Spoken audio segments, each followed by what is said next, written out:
Hello, everybody, and welcome back to episode 22 of Daffy's Roundtable. This week, we have our first returning guest on this show, Justin Smith from Palmettocoastexotics and the Herpetoculture Network. Last time he was on for episode 11 to discuss the Herpetoculture Network itself and all the podcasts he's working on.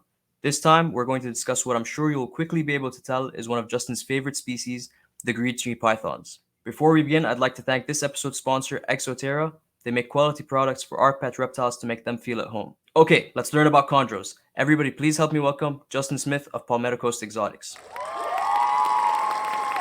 Hello. What up? How you doing? I'm good, man. How are you? Second episode. Thank you for That's returning.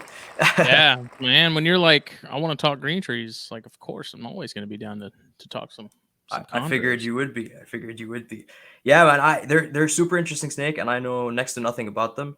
And I'm always hearing you refer to like I don't know if it's but this will definitely come up, but like maybe different morphs or locales, and hmm I definitely need to learn more about them. Yeah, So I'm at a point where I kind of feel bad because it feels like whether it's a Corn Stars episode or like something completely unrelated, I somehow managed to bring it back to chondros somewhere or another, and I feel guilty because I'm sure there's like a whole running joke somewhere at my expense of like, can't even do an episode on corn snakes about without talking about chondros. And can't talk about anything but I don't know, Chondros. man. I just know there's like I learned a lot from them that I feel like can be applied to other stuff. So, And you think that's because they're a little bit harder than to keep than most species? um,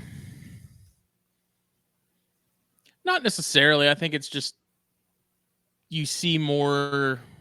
There's just certain sort of details I think you see in those than you do in some of the species that are a little less attention consuming.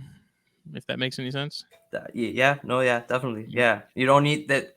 You need to pay more attention to the detail than in general. Yeah, yeah. There's a fine tuning sort of aspect. I think that corns and rat snakes and stuff don't necessarily require. So Yeah. I don't know. There's a lot of things I find sort of parallels to green trees and like the whole experimenting with trying to figure out what works as far as feeding and breeding and other stuff like that. You kind of learn to realize what you like. You may not have it all figured out. You probably don't, but you For have any like species. right. But because you've sort of had to go out on a limb and sort of try one thing that maybe works for your particular room or your area, then maybe that might work for something else. I don't know. It's No, definitely makes sense. It's still evolving. like yeah, and also like you said, it's still like the same. They're being kept in the same room, so the ambient temperature, humidity, everything in general is the same. So no, that makes sense. Um, okay, let's start from the beginning, I Yeah. guess. The basics of chondros, like okay, first of all, where do they come from? Do you know how long they've been in the hobby for? Um, that kind of stuff. Yeah. Papua New Guinea is so you have it used to be Irian Jaya. It is now New Guinea and West Papua. So it's basically split right down the middle, and it's this big landmass right above Australia. There used to be a land bridge there, so the top of Australia used to be connected to Papua New Guinea, and so that has been split right down the middle, pretty much, and pretty much we don't see anything in the hobby that comes from the right side of that. Which So is that is New Guinea. okay, yeah. Everything we get is from West Papua. Okay. So that's why like Irian Jaya carpets, they're now called Papuans or West Papuan carpets. All the chondros we see in the hobby, at least in the States, in Europe, who knows? Surely someone somewhere has paid someone enough money to get some stuff they're probably not supposed to have. Yeah. But left side, that's where you get all of the chondros we have currently on this side of the pond. So there's Awesome. those, and then the Iron Range. So in Australia, there's that one sort of that peninsula that comes out the top. There are chondros there too that have been cut off from that Papuan population. When that land bridge disappeared, there was a population of chondros that got separated into Australia, and that's where they're at. And then everything else is up in Papua. So Awesome. And then within that, so maybe let's start off with that morph and locale thing. Within that, is there? So I hear you say like, I'm gonna probably butcher these names, Biax, Mm-hmm. Arua, that kind of stuff. Are those locales within Papuan? Yes.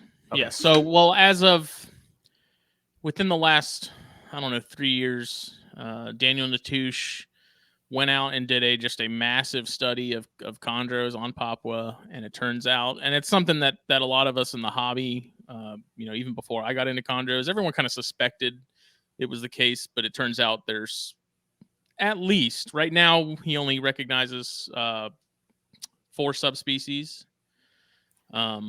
He said when I had him on the Chondrocast, like I could have gone. He said he could have gone a lot deeper than he did, Okay. and probably would have had verifiable results from that. But he's like, I just stopped where I stopped. So there's 4 subspecies currently, and if you look at that, so if Papua was split in half, if you take that west side of Papua and you put that into like 4 quadrants, so you split that down the middle and then you split it across, you have 1, 2, 3, and 4. That's kind of how the subspecies sort of fit into the way things are. And so like Biox, those are their own subspecies. So I guess those are kind of an exception because they're their own island, and that was never an island that was part of Papua. That was a volcanic island that appeared on its own over however many millions of years. And then you have your Arus, which are like the very southernmost group.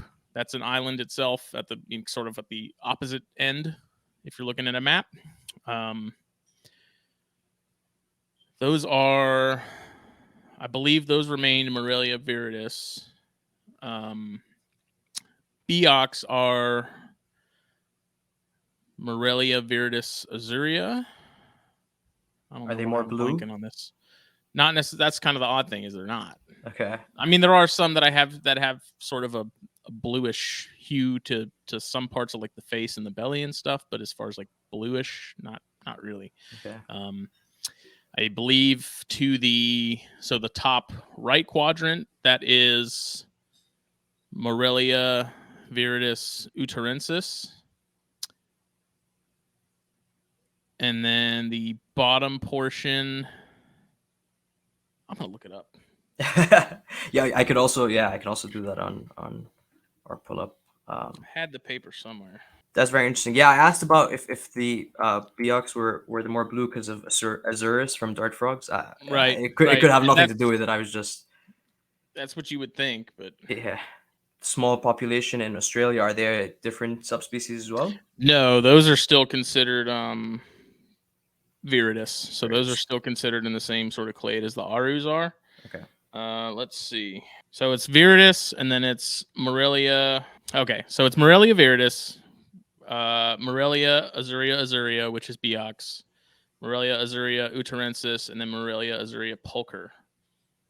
And so the uterensis is that top right quadrant. To the left, and this kind of, there's a mountain range that cuts right through the middle of that section too, which is kind of a natural divider in a sense. But that left side, that's pulcher. So that's going to be, let's see, your Bird's Head Peninsula. So like, it all gets very confusing. Yeah, I'm sure. Yeah, no, Look that's at it's it. just very interesting though. Okay. Yeah, so like Sarong and stuff is going to be your pulcher. Jayapura is going to be your uterensis, which is more like that's closer to the right side of Papua. Yeah. Yeah. That's very But interesting. originally it was just sort of split between your northern types and your southern types. But Natush came and did all that studying and looked at things pretty heavily, and it wasn't just he went and looked at a couple animals. I mean, this was a very large study that he did that looked at these things. So it's very thorough. I know, like with taxonomy and stuff, a lot of times some of it is like semi-questionable because maybe the sample size they looked at wasn't all that big to really determine if something's fully worthy of like a subspecies status. But yeah. This one was. Yeah. And it's like I said, no one was really surprised because, of course, a lot of people were like, oh, look, you guys have been making intergrades and hybrids this entire time. It's like we kind of knew that already. No one really cared because the problem is, in my opinion, with imports and stuff, you can't be 100% sure that that's exactly where that animal came from. So when you see Sarong or Jayapura or Maruki, basically that's labeled, that animal's labeled as the main sort of city or hub that it was shipped out of. Right. So technically, like when you look at Maruki in particular, that's that whole, there's like this bowl that kind of goes around the southern part of the coast there in the middle of Papua before it splits into New Guinea. That is very much more scrubland, almost more Australian type, like Darwin kind of territory in terms of like the dryness and the stuff. It's not jungly. It's not sort of temperate jungle like a majority of the rest of the range is. And so I asked Natush about that, and he's told me that I think he said it on the show, but there are no chondros like in Maruki itself. It's not the right habitat. It's too dry. It's not doesn't work well for that species in particular as far as like success. So when you see Marukis, it's likely they're coming from, I believe, above that or some of the surrounding areas sort of north of that city there. So that's kind of the problem, is like when you see these things come in, you kind of have to take it with a grain of salt. I mean, you could be 99.9% sure that it came from there, but I don't think you can ever be 100% sure that it came from there without any sort of documentation and stuff. Because you think about how many hands these things come in contact with between the time they leave and the time they get to where they're going. Beox, I guess, could kind of be the one exception, sort of, because that is an island population, and there's just Beox on Beoc. There's not, we're not going to have to worry about Sarongs being on Beoc and things like that. It's just, it doesn't happen. So, and another thing could be which one has the most value right now, and they could be just sticking that name onto it. Right, and that's happened before, where whatever locality in particular was sort of the flavor of the year. People change it, and people who don't know any better, see it and they think, oh, I'm getting a really good deal on something that's rare and no one really has. And then it just turns out it's just a scam. No, it makes sense. It happens in, again, every species. Mm-hmm. That makes sense. And then, so are there any visual differences between all the different locales? Yeah. I think when you get into sort of the Utarensis and the Pulcher, Beox have a very distinct look in terms of chondros compared to the others in that race. They're typically, they'll have like sort of a more mottled sort of color to them. They're not going to be just a flat green. You will see some that are just sort of not necessarily a lime green, but sort of a dulled down, maybe forest green. Those are the ones that also typically have a good bit of yellow on them as well, like yellow spotting kind of mottled look to them. I know. Yeah, I know what you're talking about. You know what I mean? Yeah. It's when you get into like the Jayapura and the Manokwari and some of those other localities that are fairly close to one another, that it can get a little tricky. But after a while, if you spend enough time sort of looking at them and seeing them, you kind of get an idea of what's what. Arus are kind of a similar situation as the Beox, where those do kind of have a standout appearance to them. It's almost more of a tamed down look in terms of like head structure and stuff that you see with the Beox. Okay. I was going to ask if there's any like size difference as well, or yeah. Like, so structure difference. Yeah. Beox are the biggest. Okay. Historically, they've been the biggest of the bunch. And I guess that also kind of it matters too, is like in terms of like size difference in the wild versus size difference in captivity. For sure. Because the chondros that you see in the wild, they're not big pythons. Even with what we have in captivity that might be on the larger side, that's still not considered a large python. But you'd be surprised some of the smaller ones that some of the guys have bred. You would look at that, and if you saw that on a table or something, you would say that there's no way that thing's of size to be able to pull something off. But I think I think they are, at least the stuff that's on like the mainland part. I do think those sort of tend to run a little smaller than what we see with some of the other ones in captivity, like your Arus and your Beox and stuff like that. But awesome, very cool. And I assume none or very rare from the Australian locale is around. Yeah, like the none. language. None. Okay, None. yeah. That's why so many guys want the Marukis, because those are the ones that look closest to the Australians. Okay. And the Australians, like, those are interesting because it's just a perfect line of white dots, like they just follow the spine. And so you get some Marukis that also have that. And it's no surprise because the closest distance between Marukis and those Australian ones, like at one point, that's where the bridge was. They would be, yeah. So it's that's one that's in high demand. I've also seen plenty of Marukis though that didn't have any of that going on, and they were just green. They weren't, still pretty snakes, but of course, I think to find the ones that have that sort of white stripe, they're much rarer. And regular, I mean, just the regular green Marukis, they're nice and all, but they don't do much for me. Okay. I don't know. Yeah, no, that makes sense. Are you still keeping any Chondros at the moment? Oh yeah. Yeah, I see. Yeah, okay. Do you know which ones you have?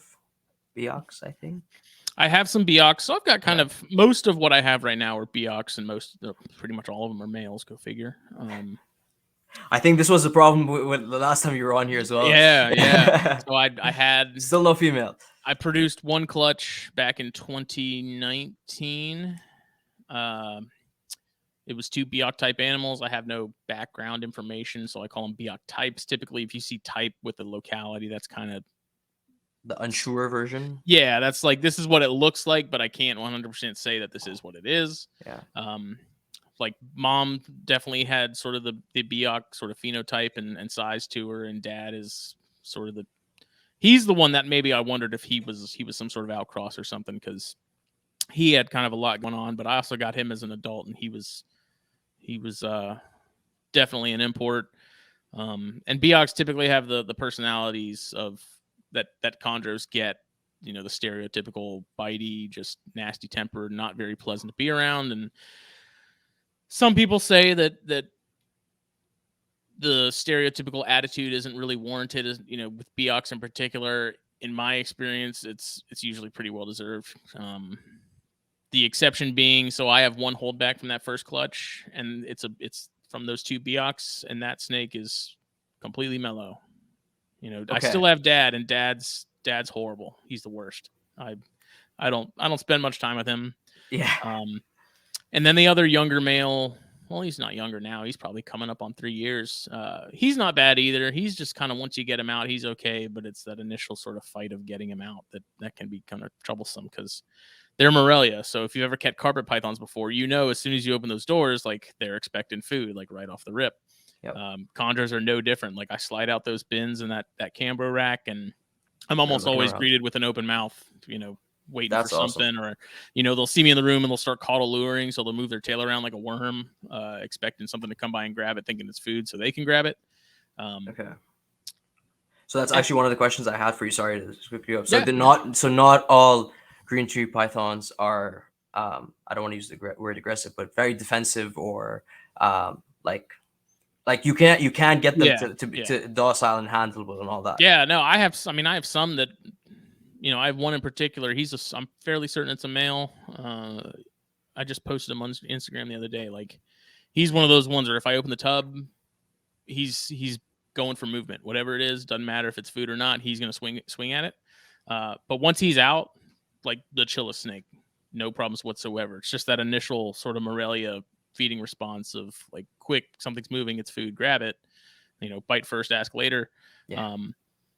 And most of mine are like that. Like, I can pull them out. Even the smaller, the little juvenile I have right now from my buddy Luke, pretty feisty in the tub. As soon as he's out, though, once they realize that it's not food or a serious threat, they're pretty chill. But I do have, like, that adult male that I have. He is definitely, since day one, since I got him, he's been rather prickly. So yeah, prickly. That's a good way. Prickly. Yeah. So I don't play with him a whole lot. But all the other ones, like my designer stuff, mellow. It also seems to be pretty individual like case by case kind of thing. Like I've got 2 other snakes from Luke that are coming up on 3 years, well, maybe 4 years old now. And I don't play with them much. They're pretty chill once they're out, but they're both clutch mates. One of them is definitely a little more odd and like skittish. The other one doesn't seem to care so much when I'm messing with her. So it is kind of an individual thing too. And if you want a calmer chondro, I definitely think if it's a Biak in particular, try to shoot for captive bred. If it's a chondro, really, period, I would say captive bred is going to make your life a lot easier. Start with a younger animal too. In my experience, imported adults, you're probably not going to get them to chill out. They're usually going to stay fairly high strung. And I'm sure that could be worked with over time, but I mean, getting bit by chondros sucks. It's not much fun. They got pretty big teeth, so yeah, that makes sense. But you mentioned multiple times already wild caught versus captive bred actually. So maybe let's talk about that for a second. So they're commonly brought in as wild caught as well. Yeah, Do so you they ever are still imported in really large numbers, especially Biaks. You'll often see ads that say farmed or captive hatched, and it's like that's sort of just a fancy. Because what in old articles that I read, you'd see pictures of these farms like that are breeding chondros, and so basically they get these females, they lay eggs, they hatch those eggs. Those are what they import out. Right. So you'll see captive hatched or farmed, and it's like it'll be a neonate chondro, so it's kind of a gray area where it's like, yeah, technically it was hatched in captivity, but it's not like it was truly captive bred from captive bred lineage and captive bred animals. It's a selling point. You still don't know their history, and do you see a lot of like so like with mountain horn dragons, for example, a lot of them come in with like worms and parasites and all that. Is it the same thing for carpet or chondros, or are they usually pretty No, hardy animals? I've had a few that definitely came in with worms, and you notice that they have a bowel movement or something, and there was a point where there was just worms in it everywhere, and it's one of those things where it's not something. I mean, I'm not a vet, but when I dealt with it, it was one of those things where it's like I'm not going to treat it right away. Like you don't want to have the snake come in, and within that same like couple days, week-long period, you're throwing any sort of dewormer into it or something like that, because it's already stressed, it's already immunocompromised. You're just going to do more damage than actually fixing anything. Like they can ride with worms for a little bit. Yeah, I mean, I'm not going to let them ride with worms for like a year, but a couple weeks, 2 months, whatever, while they're in quarantine, get them eating, get them hydrated, and then do whatever you need to do. Take them to a vet, get it figured out. Because I did have a younger animal, one of the probably I think the 3rd or 4th green tree I got it at a show. It was a little imported Biak. Noticed worms and some bowel movements, and I was like, okay, I'm gonna give it some time, and I'll hit it later, because it was smaller too. It wasn't a fresh baby, but it was definitely inside of a year.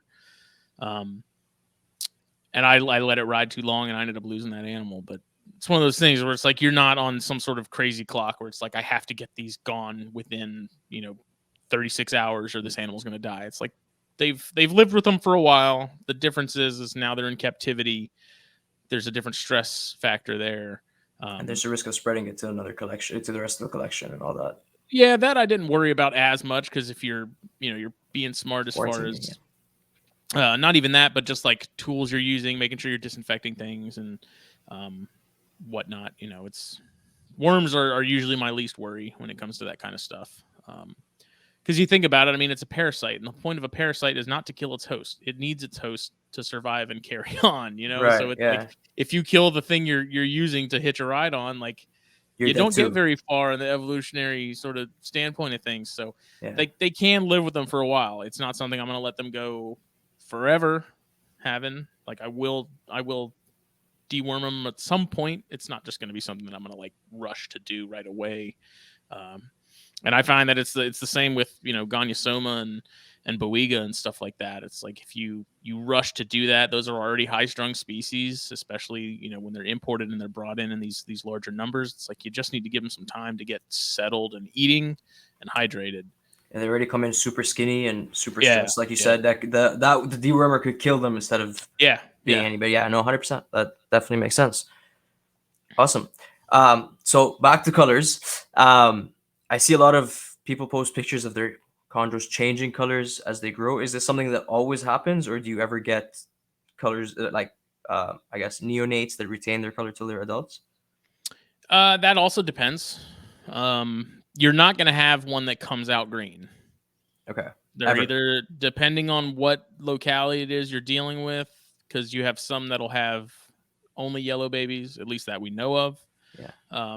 Like Arus, there's never been a red baby documented from an Aru, at least in the US. I've heard some claims that it has happened, but who's to say? Yeah. Beox, you get a mix of red and yellow. Um, From the same parents, like from the could a same clutch be clutch. mixed? Yeah. Oh, Yeah, that's awesome. Okay. yeah. What I was told and what I found with my first clutch, if you have, uh, like my female, if you can see an adult Beoc, or some of the other localities for that matter, you can tell if they were with fairly decent certainty whether they were a red or a yellow neonate as adults. It's not 100%, but it's a pretty good indicator. Kind of like on the Um, shading of the green, or so the like when you have, what's a good example? Like the Beox, they get these triangles that go, there's like a black line down the spine, and then there's these triangles that alternate down the yeah. back.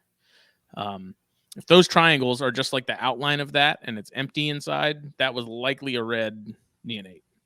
If it's filled in with like a light blue, sometimes there's like this sort of like ghosting effect, I guess is kind of the word for it, where it's filled in a sense, even though you can sort of barely tell. That's typically a sign that it was a yellow neonate. That's very cool. And so, like, my female was a red and my male was a yellow. And I was told, and in my experience with that first clutch, they were all reds. If you have an animal that's red dominant, you're likely to get more reds than yellows. My entire first clutch was nothing but reds. So one of them was more dominant for So red. yeah, the female I think was the Was one who did it. So That's very interesting. And then where does the blue come in? It's not a color of a neonate. They grow into blue. yeah, that also depends too, because I mean, if you're dealing with like designer animals, you're likely, depending on the lineage and depending on what's going on, you may be more likely to see some of those blues earlier on. With something like sort of your standard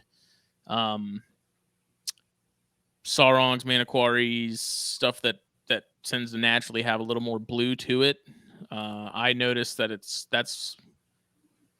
that seems to be kind of one of the last things that sort of comes in, at least on the dorsal, with that pattern, because you'll see neonates that have a pattern and it's darker in the red or the yellow, yellows in particular, and over like you'll see that it's more visible in the yellows, obviously, because it's a higher contrast.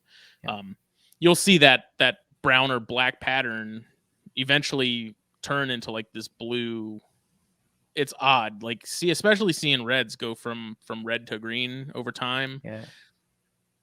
Yellows, they kind of just go from yellow to green, but reds, it's like they transition to like this orange and then they transition to like this green. It's kind of bizarre. And then you get these weird in between colors where it's like this greenish orange, odd, just bizarre color, but then the blues tend to sort of pop up in the pattern later. But it's dependent on what you're dealing with. Like I said, with some of the designer stuff, you'll notice these things a little earlier on. And then it depends, like the color change itself also depends too on the locality you're dealing with. Like Beox take a really long time to change from neonate to adult color. Like years or Yeah, oh years. wow, okay. If there's even some people that have said they may never finish changing. They just Like keep they may continue to change, as they get older. It's going to be much more nuanced and maybe not as noticeable. okay. But yeah, I mean, Beox, you're looking at, I think 5 years easy Wow. of transition. Okay, wasn't It's expecting much, that. Yeah. it's much slower with those two, which it's fun, but it's also kind of the frustrating part, because it's like if you're trying to figure out what you want to hold back and what you want to part with, Right. you pretty much have to sit on stuff indefinitely to have a good idea. it's So do most people sell adult chondros instead? Like they're holding back for longer, or no. I no? think Okay. a lot of the adults that I see on Morph Market for sale are typically imports from the looks Okay. of it. Yeah. Like Ian Bassell, who's down in Florida, he seems to have some. They're not adults, but maybe subadults or 2-year-old animals Yeah. for Stuff he's sale holding out there. on a Yeah. pretty regular basis. But it's either pretty much imported adults or neonates Okay. from what I've seen. So Very interesting. And then yeah, so they're called neonates as young snakes. Um, that primarily just for them, or is this most uh, pythons and or snakes? no, snakes in general, Snakes reptiles in in general. general. So Okay. like fresh out the egg, neo meaning new, natal being Okay. Yes, I didn't offspring. know the term. I didn't know the term, but I didn't know if it was just like specifically like that's what you guys call them No, as but a it definitely seems to be more much common or more much more popular. commonly Yeah. used in chondros and other stuff, and it's a habit that's just stuck and crossed over to other stuff I have too. But Okay. after a certain period of time, they're not really a neonate anymore because they're not all that new. They've been around for 9 months a year. I'd consider those a juvenile at some point, but like fresh out the egg, those are neonates. So Yeah. So okay, so let's talk about fresh out the egg. So I've heard from past Chondrocast episodes that they can be pretty tough to get started feeding, and then generally you guys hold them before you start selling them for quite a while just to make sure that everything's okay. yeah, that's going to They're depend on the breeder. Some people like to hold on to them for 20 meals, until they've had 20 consecutive meals with no issues. Some people do it, once they've had 15. Um, it depends on the person who's doing them. It's the thing is like chondros aren't cheap, yeah. especially right now. Like chondro prices lately have been just astronomical. And so I think a lot of it that's not only for the person buying, but that's also for the person breeding, because they want to make sure that when they send this animal off, they put a lot of, there's a lot of sweat equity in these things. Like Yeah. it's a process getting them going. Like that's a big part of why chondros are so expensive, because it takes time to get them to the point to where I can just send it to you and you can feed it and you're not going to have any single problem with that animal. Like it's going to be completely issue free. That takes work to get there. And so that's why chondros, there's a big price hike in chondros, but I think a lot of that holding onto them until they've had these consecutive meals is so that when you get that animal, you're not going to have any problems. I can rest assured that you're not going to have any problems. And most chondro guys too also seem to be pretty good about, you get the animal, oh, it's not eating. Okay, we'll give it some time, try it again. It's not eating again. Okay, and then they ship it back to the breeder. Breeder will get it going again and send it back. That Yeah. seems like a pretty common practice. And why But is yeah, that? Why do they struggle so much? Like, what makes them so tough to feed? Or are they just picky eaters? Or I think a lot of it is us trying to sort of fit the square peg in the circle, if that makes sense. Like as neonates, so they go through this ontogenetic color change, right, from red to yellow. It's not just color that changes in that aspect. Like they're changing habitat from the time they're younger to when they get older. right? They're changing diet from the time they get younger to when they get older. It's like a complete shift. And so when we're trying to feed them pinkies and sort of mammalian diet at a younger age like that, the likelihood that they're eating that in the wild is probably pretty slim, where a lot of people are fairly certain that they're eating small skinks, small frogs.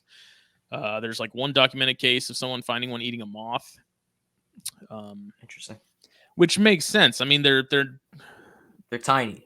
they're tiny when they come out of the egg. Like when I first hatched mine, I mean, the eggs themselves I was expecting to be a lot smaller, because you see pictures online, but they're all like super close up, and so you kind of You don't know. you Yeah. think that it's a bigger size egg than it is. But I mean, honestly, I don't think mine were really any bigger than a corn snake egg. Which, side note, is another interesting thing that I saw, because at the same time I had my clutch, Jake just had his first clutch of poplin carpets. Okay. And oddly enough, the poplin carpet was like half the size of my female chondro. She only laid 8 eggs. My female chondro was like twice the size of that poplin. She laid 16. And And the which eggs were eggs were almost bigger? the poplin carpets. Like the chondro eggs were almost half the size of, like you could fit 2 of those chondro eggs in one of those Inside. poplin eggs. is really bizarre because it's like that's a smaller snake that lays huge eggs. This is a bigger snake that lays a ton of smaller eggs. I don't even know where I was going with that, but no, that's interesting. So the babies, were the carpet babies bigger than the chondro babies as well? yeah, That's by a crazy. long Okay, shot. Like those babies came out tiny. I initially weighed them all, and I think the smallest one that came out, I want to say, was like 4 grams, and the biggest I think was I was not expecting maybe to say 7 or 8. Yeah, Okay, man. yeah, that's like baby gecko size. That's Yeah, crazy. Okay, they're small, and and what are you when you feeding to look get them at them, started? Yeah, no, sorry, go ahead. Yeah. when you're looking at them that tiny, it's like you look at even like a day old pink, and you're like, this is still a pretty big meal. Yeah. You know, it's pretty large.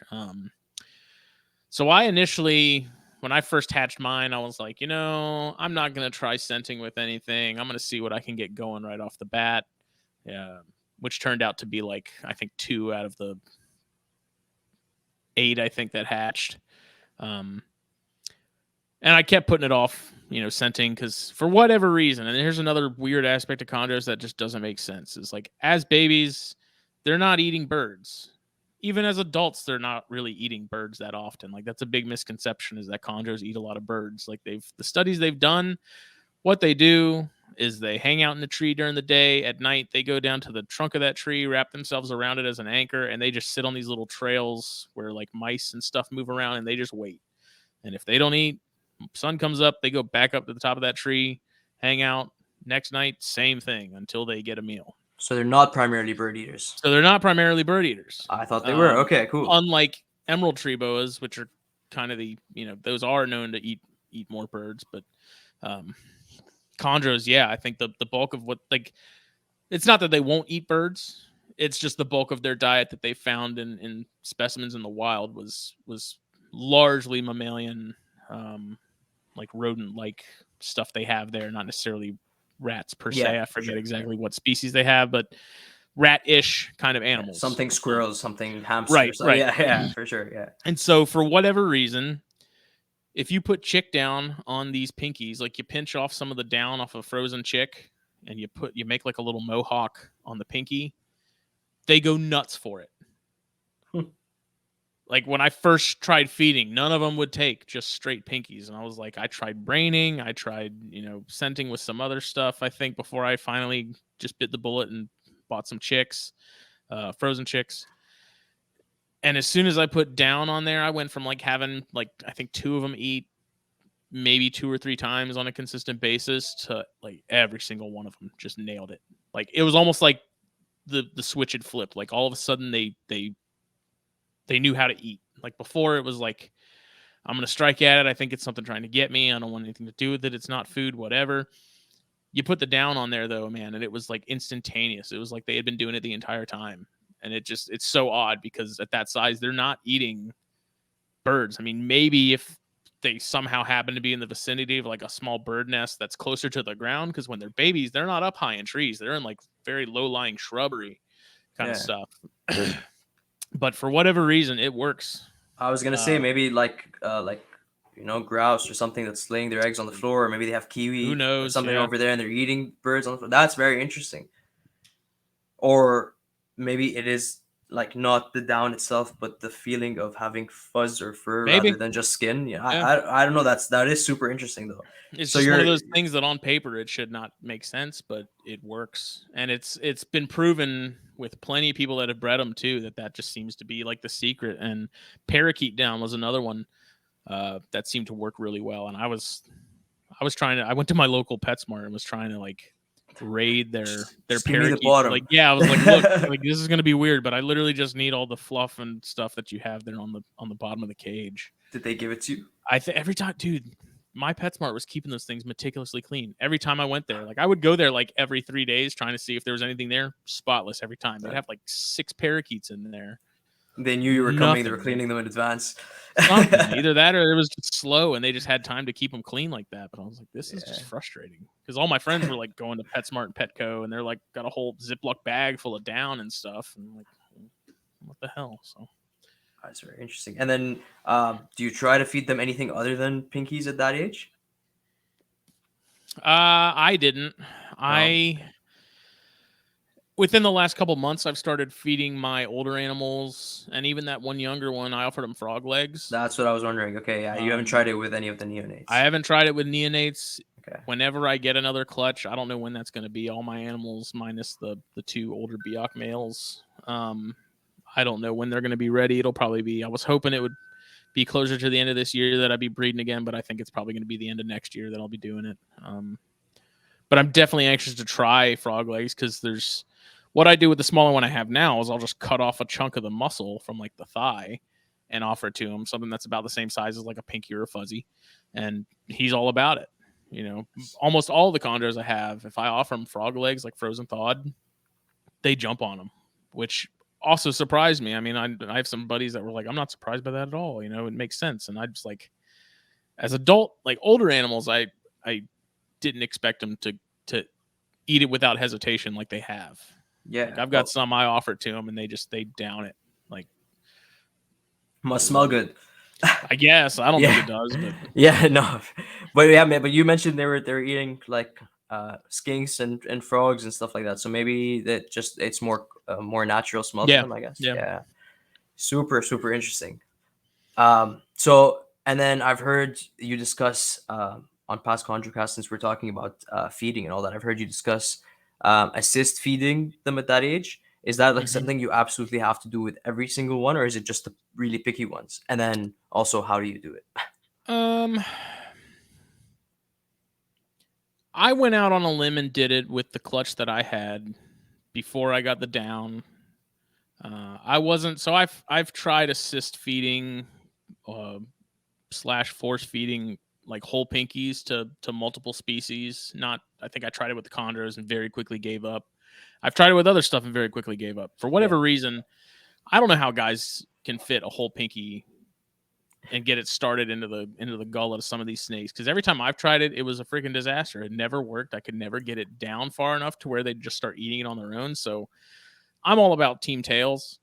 So Okay. I was just cutting off like I breed my own feeders, so I'd freeze, you know, a bag or a batch, and I was at the point where I would just cut the tails off before I froze them. They were dead, they were euthanized humanely and everything like that. I wasn't cutting them off live mice and then freezing them in the freezer. Yeah. And so I just cut the tails and freeze those separately just to have them because I mean you're not taking anything away from the bigger animals that are eating the whole mice, you know. So um, I was just doing tails, and I did this with the Boiga cyanea and stuff too. I think I probably did it with some corns or some bears that were being stubborn feeders, but the tails are just so much easier because if you cut them at like a little beveled edge, kind of gives you a little wedge to sort of open the mouth, and it'd be wet, so there's some sort of lubrication to it. And I'd grab them very gently, at least with baby chondros in particular. Uh, you have to be super. They're very delicate when they're tiny like that. Um, Yeah. I'd be worried of crushing them. yeah, I mean, after doing this though, I learned that they're a little tougher than maybe we give them credit for physically. Um, but I would grab them behind the head and I would pop a tail in them and then sort of let them hang so that they have to sort of swallow it. Uh, and I never had any issues. I was very gentle in terms of like the biggest thing I think when you're dealing with like handling smaller chondros like that is that you're not pulling. Like if it's moving and you want it to go from one hand to the other or something, that you don't like pull it and stretch out those vertebrae and stuff in the spine and whatnot. You want to let it just Right. completely move on its own. Like pretend your hands are like sticks or rock and just don't move them and let them do their thing. Um, with these, like I said, very gently grabbed them, put a tail in them, you know, put it halfway, 2/3, and then let them hang, and they'd eat it on their own. Like once it was in there, they would kind of get the idea, and they'd swallow it, and it Start got better working it over down. Yeah. time. Yeah, um, I would do that, and it was the same way with the cyanea when I hatched out those. Was like tail them, you know, a couple days later, offer them a pinky. If they didn't take the pinky, they got another tail, and basically just repeated that until they finally took off on their own, until I got the chick down with the chondros. And then once I did that, you just put a little tuft on there and then offer to them. And then over time, you slowly either just offer straight pinkies or you just put less and less of the down on the pinky each meal until they finally switch over. But they're one of those species, though. I mean, they really like chondros. Challenge. Really, they're They can be. It was one of those things. So my very first chondro experience was back in like, when was that? I think it was like 2009. Okay. My first chondro, got it off underground, got it, kept it the way that so many people think they're supposed to be kept, which was like super hot, super humid, like little naturalistic kind of setup. That thing died in a month. Okay. And How do you keep them now? I spent a ton of money on this thing, and so I got it. It died. I was like, I'm never gonna own these things again. I was like, this thing sucks. Like, it was a Beox, so it was mean as shit, and it just was not enjoyable. Like, it was like, this is horrible. Now I realize after keeping them that they're very easy to overthink. Right now I keep them very simple, like decent sized water bowl. I keep mine on puppy pads. They have a perch.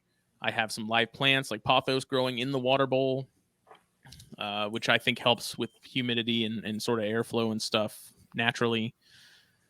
I think if you try to, if you think that they come from like this super humid, like emerald tree boa similar habitat, which is the complete opposite really of what they're dealing with, you're probably going to have a bad time. Like, it's not going to work out very well. You can keep them in naturalistic setups. I think, to me, it's more of a headache than what it's worth. To me, keeping them simple and sterile, yeah, it's not as appealing visually. It's not nearly as sexy, but it seems to work out really well. Yeah. Right now, I think the only one that I have that's on heat is actually that little juvenile that I have in my hatchling rack. The other ones are just at ambient temperatures, which whatever the room is at. Because of that Aki cage I have now, my room stays in like the upper 70s, maybe definitely not mid, but lower 80s. And So they're not a hot species. They're not. I think, but that's sort of where the nuance of what I was talking about comes in. Of like, it depends on where you live. Like, up where you're at, you may not be able to get away with an ambient room temperature if your room just isn't that warm all the time. Yeah. Down here, because my room is considerably smaller than I'd like it to be, and because I have that Aki cage going where it's a hotspot of 180, the whole room heats up it gets pretty warm, and I have a window in my room, so that gets afternoon sun, so that bumps it up. And so it got to the point where I was like working in there cleaning stuff. I was like, this is too hot, so I just cut the heat off everything. Except that Aki cage and except that hatchling rack, because I was like, I'd walk in and like all the snakes would be hugging the cool end of the cages. Like, all the chondros would be at the front of the tub. And so I was like, okay, it's just too hot. And I think they do fine at cooler temperatures. It's just going to be completely dependent on where you live in your room situation and stuff. That's very cool. I had no idea. I also thought they were super high humidity, and I mean, I've never thought of keeping them or anything, so I don't know. But that's super interesting. And then, so how much has changed in the information since 2009, your first time keeping chondros, to now? Like, a lot. A lot, yeah. So Dr. Justin Julander and Terry Phillip put out a book back in 2017 that was the natural history and captive maintenance of green tree pythons. And that's the newest book that's come out on chondros since the Complete Chondro, which was released by Greg Maxwell back in like the early 2000s, maybe the late 90s. And a lot had changed since then. I mean, so the problem with green trees in particular is I think there's always been this sort of outdated care information that's carried over from like the 90s and before that, where people were under the impression that they were kept super hot, they were kept super wet, they needed all these things. And basically this book that Julander and Phillip came out with showed data from like the range of these animals, what they're dealing with in the wild, how much they're eating, adult sizes in the wild in comparison to captivity. It touches on some of the localities and some of the other stuff, but not really in depth. It's much more of a natural history book. And so basically it came in and said, we've been keeping these things wrong for the last like 40 years.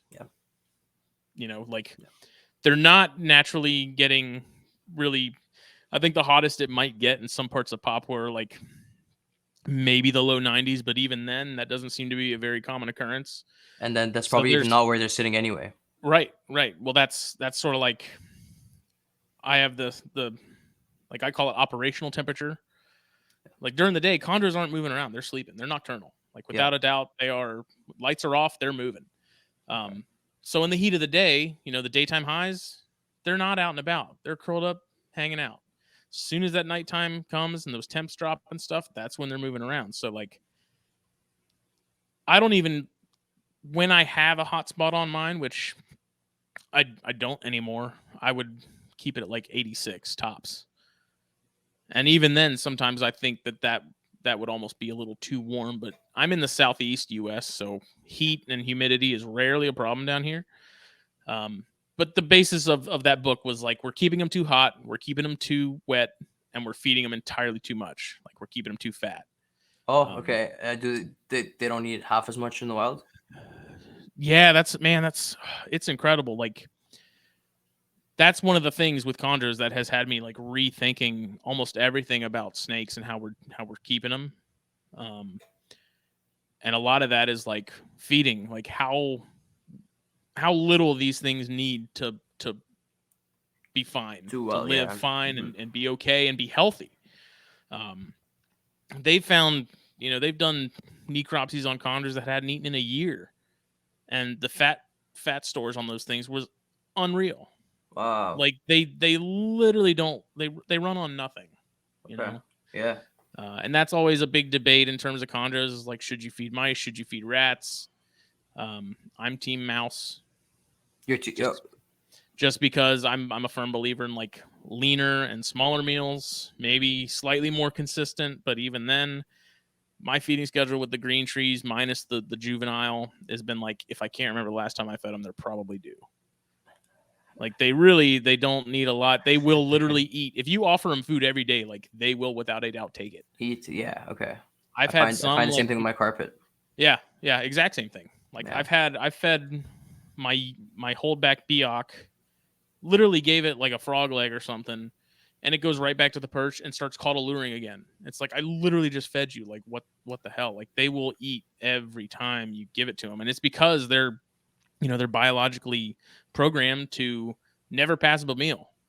Right. Because in the wild, they're not eating much. They're striking out all the time, with hunting and ambush, waiting in ambush and stuff like that. So when the opportunity comes, you gotta they're get gonna it. Yeah, they're gonna take advantage of it every time you give it to them. And it's one of those species too where kind of like with what I dealt with crested geckos, it's like it's super easy to get them to gain weight, get them to lose weight without just flat out starving them indefinitely. It's freaking impossible. Yep. It's not gonna happen.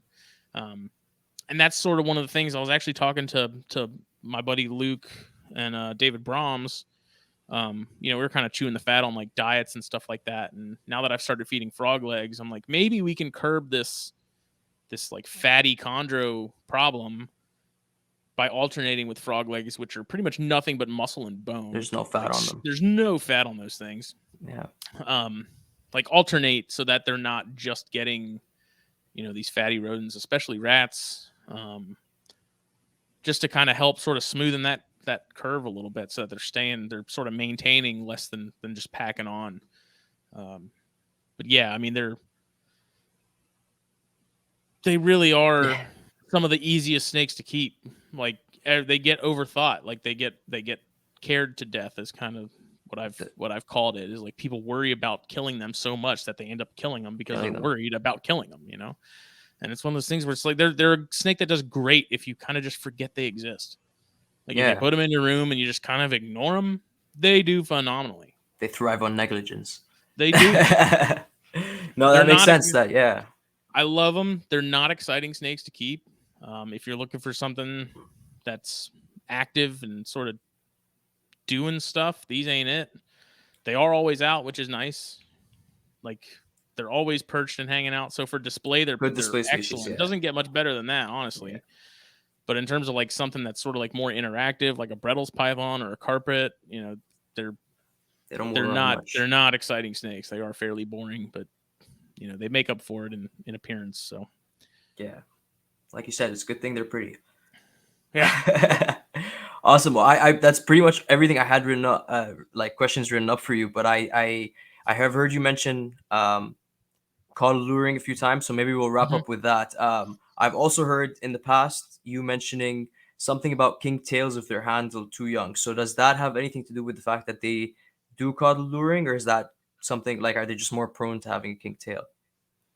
No, the caudal luring is 100% an evolutionary thing that, them and I've even seen Brettles pythons do it in some videos on Instagram and stuff, which I've never seen a Brettles do it personally with any that I've kept in the past, but it's something a lot of species do.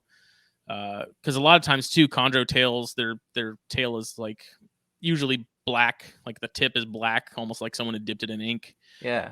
And similar to like the copperheads we have down here, where neonates have just this bright green, like neon green or yellow tail tip, and they do the same thing where they sit and they wait and they just wiggle the tail, and that's all that moves, and they just wait for someone to come up and grab that, and that's when they grab it and eat it. So it's literally like a fishing lure, where they kind of like how alligator snapping turtles use their tongue Yep. to do the same thing to simulate a worm, so a fish comes and grabs it. It's the exact same thing, and watching them do it, it's funny because they sit completely still, they don't move, and you just see that tail just going crazy, and they'll like rub it along their body and like really sell it, and they all, I mean, pretty much all of them do it. I don't think I've ever seen one not caudal lure at some point or another.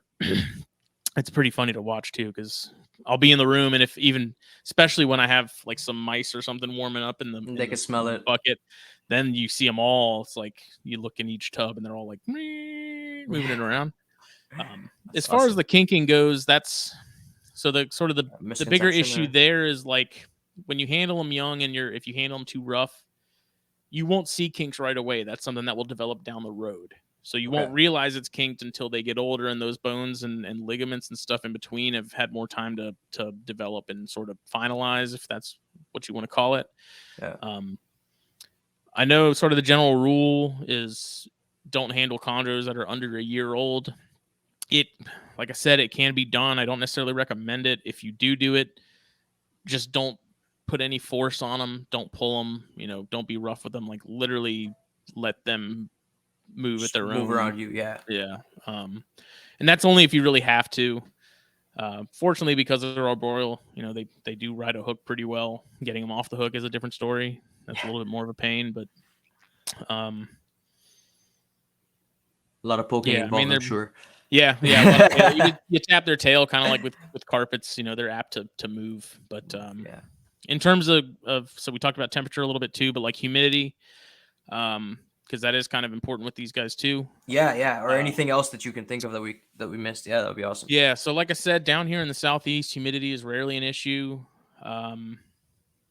A lot of people think that they have to mist their snakes daily, which I guess if you live out west or you live up north where it's drier, maybe you have to. But the only time I really missed any of mine is when I noticed them going into a shed cycle. Okay. As soon as I see them sort of turning blue, I'll hose them down at night, let that cage dry out. Once that cage is dried out, whatever the following night is at that point, I'll hose them down again and basically do that until they shed, and then making sure they have regular water changes. Like there are species that definitely seems to appreciate having fresh water regularly. Yeah. They will drink. Like if you spray them directly, they will drink. That's been something that's been kind of interesting, because I've had some animals that as soon as I spray them, they like tuck their head in and they just want me to leave them alone. But then I've had some that just drink like crazy, like they haven't been drinking at all lately. That seems to be more of an individual animal sort of basis in my experience. I think having pothos or something growing in the water bowl, or maybe a separate bowl, something that they can't knock over, because when they are out moving around at night, they are pretty destructive. It's kind of amazing.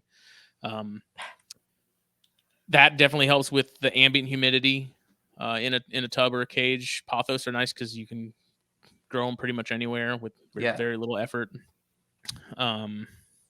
They're impossible to kill. Yeah, and it's one of those things where you don't want to keep them. Like I said, I let the tubs and stuff dry out before I mist them again, because I don't want them sitting on just soggy, wet substrate constantly. Yeah. When they first come out of the egg and stuff, you definitely want to keep that high, and I do want them on like wet paper towel for the first couple days, at least until their first shed, and then I'll keep them a little on the drier side. But the combination of like either the plants or oversized water bowls definitely seem to make a big difference for me, at least too. Do they ever sit in them? No. No. I've had some that they would sit on the edge, but I think it was literally this is the closest thing to me. I'm just going to use that. Like, as a perch. Or it works as a perch. Yeah. Yeah. Babies, like, hydration is definitely an important part for them, as far as like bowel movements are super infrequent. Like, that is one of the nice things, is unlike colubrids, unlike your rat snakes and stuff, like, these guys don't go often. Yeah.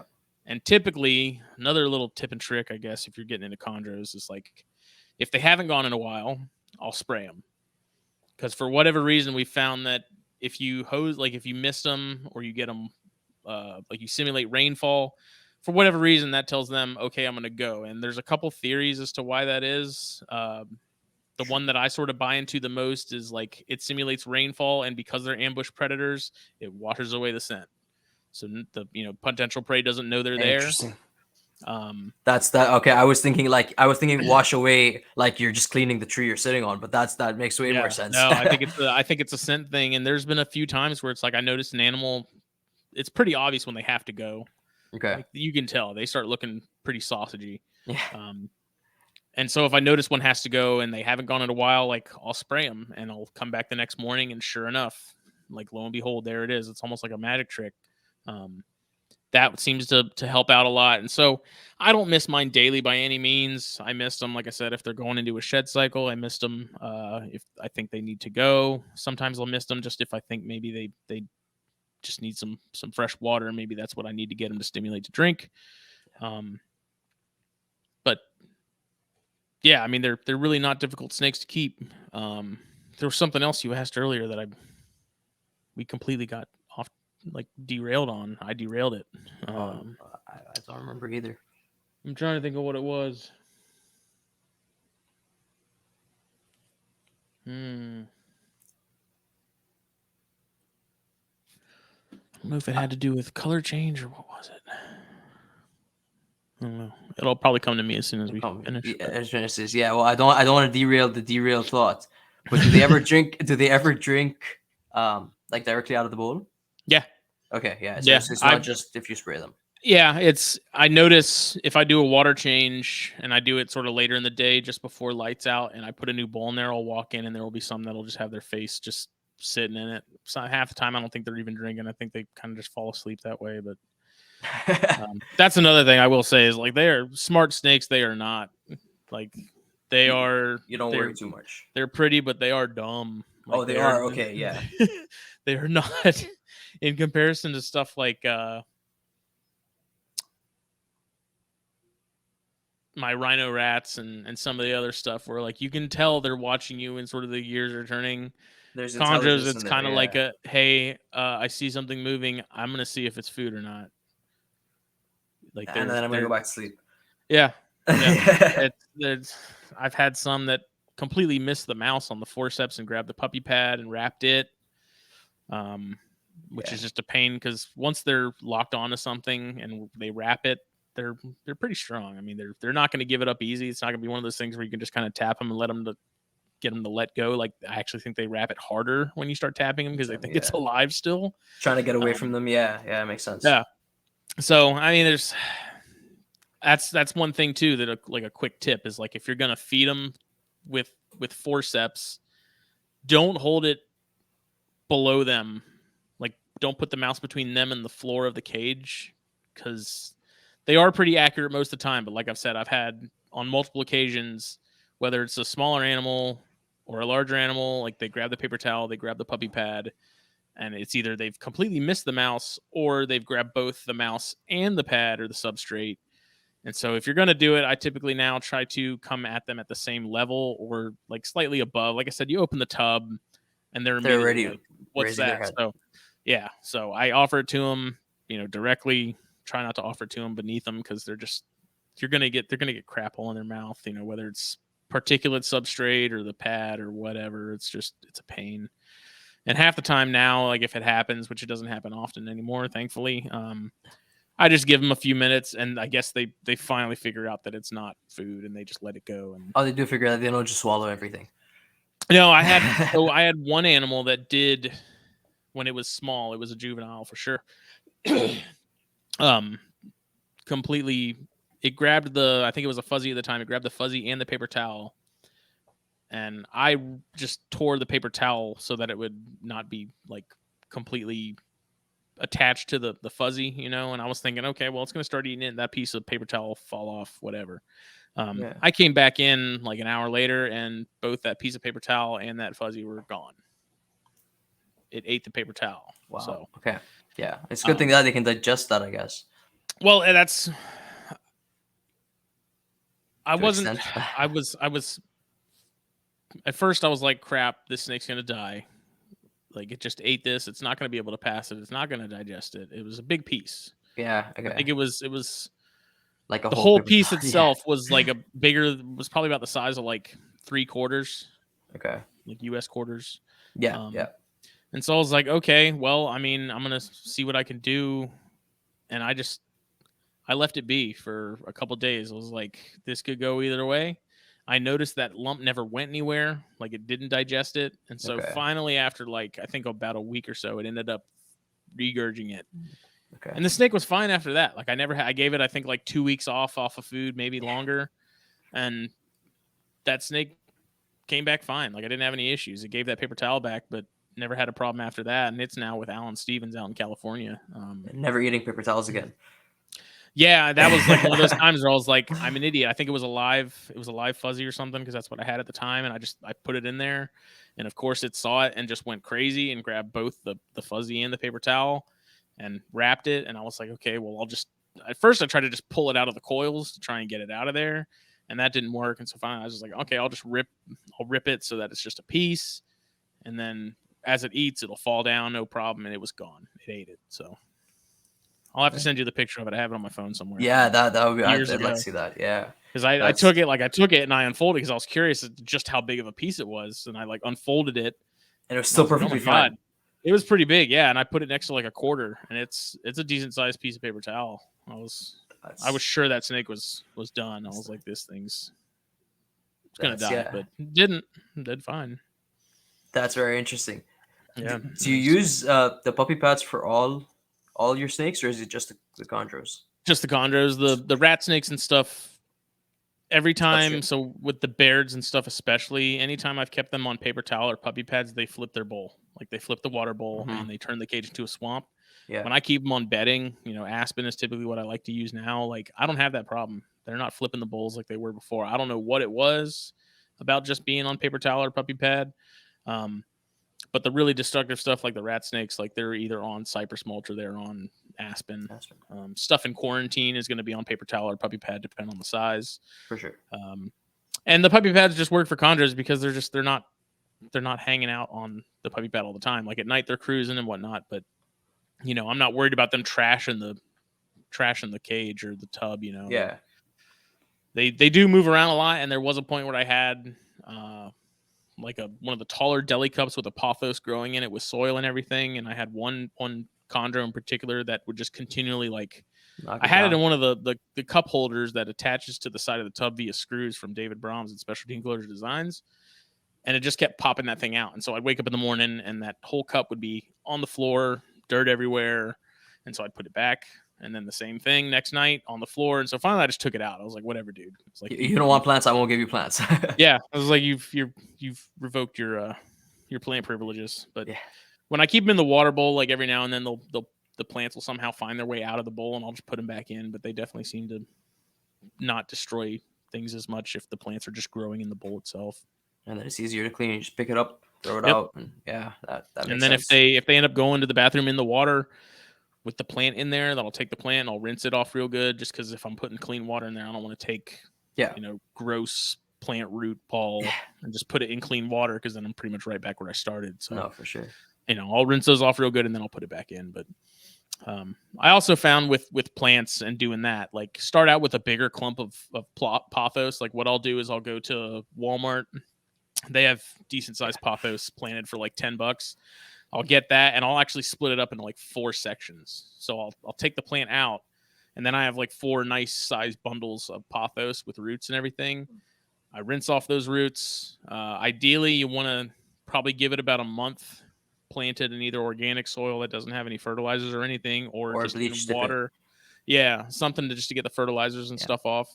With frogs, same thing. Yeah. I bleach dip everything. Yeah, Yeah. and so let them cycle like you would with dart frog tanks and stuff like that, just so they're safe to put in the bowls and whatnot. But it looks good, especially in sort of a more simple setup. It does add some greenery. Like I said, it does seem to bump up the ambient humidity a good bit, and it just gives the cage a little more depth and pizzazz. It's not just a puppy pad with a perch, which No, 100%. There have been times where I posted pictures on Instagram of just the basic Chondro setups that I use, and you have people in Europe that are like, "That's a horrible way to keep a snake," and I'm like, "It's the best way to keep these, though." Like, have you ever kept a damn Chondro? Yeah, exactly. Yeah, that's I like that's gonna be my catchphrase at some point. It's like, have you tried it? Okay, come back. Yeah, that's awesome. It can be done. It's just one of those things. I just with naturalistic setups, I just feel like you're creating more headaches for yourself. Yeah, personally, I'm team naturalistic setups, but I've never tried Chondro, so I don't know what way I'd go with that. Yeah, just from the aspect of as crazy as they get with food and the response and like mouthfuls of substrate and maintaining good humidity and good temperatures. That won't kill the plants. Like it can be done. It's just people. Like I said, I think people just assume that it has to be like this hardcore jungle, super hot, super humid, like blowout of a naturalistic setup, and they're much more temperate than that. Like where they come from is nothing like what emerald tree boas experience. It's much cooler than that. And on the temperature front too, there's in that book from Julander and Phillip, I think they mention people finding chondros when it was like 55 degrees in Papua, and they were actively hunting. Yeah. Okay. And there's been a few times where mine got on the colder side, and they do find like the room would dip into the upper mid 60s, and they do find like they don't seem to care. Like they seem to do, in my opinion, I think they do better at cooler temperatures than they do hot. And that just goes back to that operational temperature thing. It's like they're not operating when it's the hottest; they're operating when it's the coolest. That makes sense. Yeah. So. Yeah. So all in all, would you recommend Chondros for people or would you recommend them as a pet? I already know what you're gonna say. Yeah.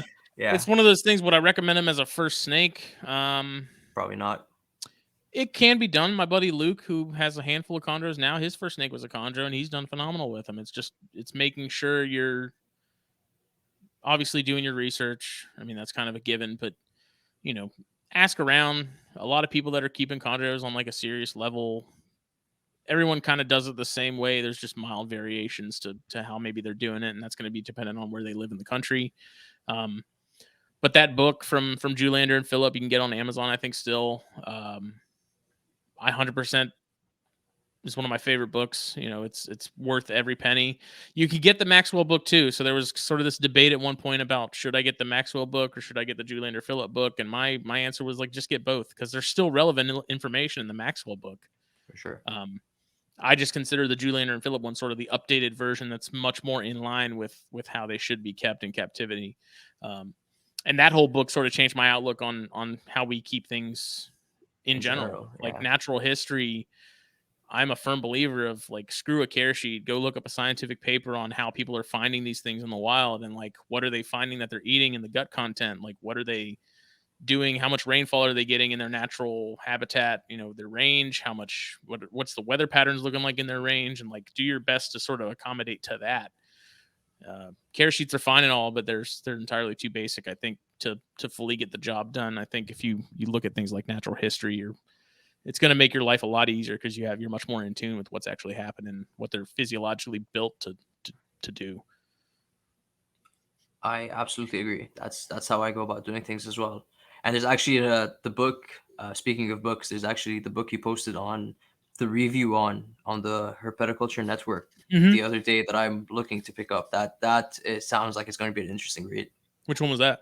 I can't remember the name of the author or anything. The history of the hobby, basically. Oh, Dragon Traders. Yeah, that's the one. Yes, Dragon Traders. Yes, such a good book. Like, yeah, I am blown away at how detailed that was. Because I mean, that book literally starts, I think, in like the 1800s, Okay. like Wow. late 1800s, like, well, maybe early 1900s. But either way, I mean, like the amount of detail and research that Michael Berger had to do to get that book together is just astonishing. Yeah. Because it literally starts those early 1900s and like the days of like traveling circuses and stuff like that, Goes all the way up to all the now. way up until now. And Yeah, I need to read it. it's I need to read it again. Like it's such a cool book. When I saw that was coming out, I was super excited, and I meant to have Michael Berger on the show, around the time it came out, but he was already on a handful of other podcasts, and I usually, if that's the case, I'll try to space some out. Um, Oh, so that makes we're not sense. asking Yeah, the same questions and stuff that everyone else already has. And that makes um, sense. I also wanted to read the book before I, wanted to have him on the show and have some sort of idea of what it was about. But Seems yeah, you I finished can't it pretty recommend. fast. Yeah, I fully recommend it. There's even a 2 or 3 page section on the Okatee Hunt Club, which is right here in my area. That's where like all the smoking hot corn snakes originally came from back in like the 50s and 60s and stuff. So That's I awesome. thought that was pretty cool. And I Yeah. still need to get out that way with Jake. We keep talking about going and road cruising out there. It just hasn't happened yet. Let me know when how that goes. Yeah.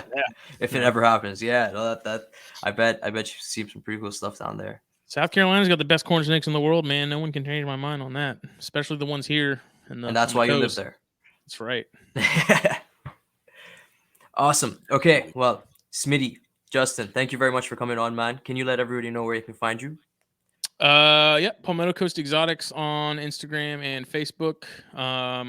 We have a YouTube channel, it's the Herpetoculture Network. That was originally like the Palmetto Coast one, but I just switched it over. I still add videos in terms of like my collection and stuff I'm doing there. So there's that, herpetoculturenetwork.com.